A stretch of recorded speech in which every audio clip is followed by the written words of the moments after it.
C'est préférable d'arrêter entièrement ou d'essayer de réduire? Alors il y a plusieurs écoles. Aujourd'hui on est plutôt sur une réduction, bien que pour certaines personnes ce ne soit pas possible. Et c'est aussi ça qui peut faire peur quand on commence à se questionner sur l'alcool.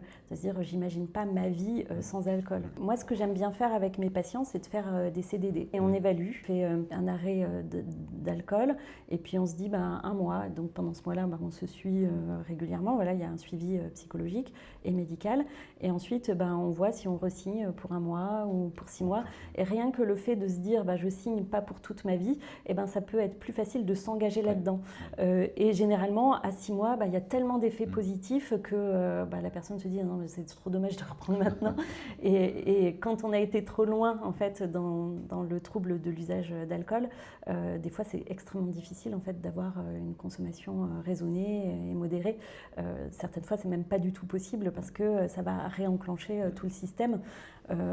Donc je dirais que chaque cas est différent et c'est l'histoire de l'équipe pluridisciplinaire et de la personne ou du psy et de son patient. Mais moi je trouve que c'est plus facile d'arrêter complètement.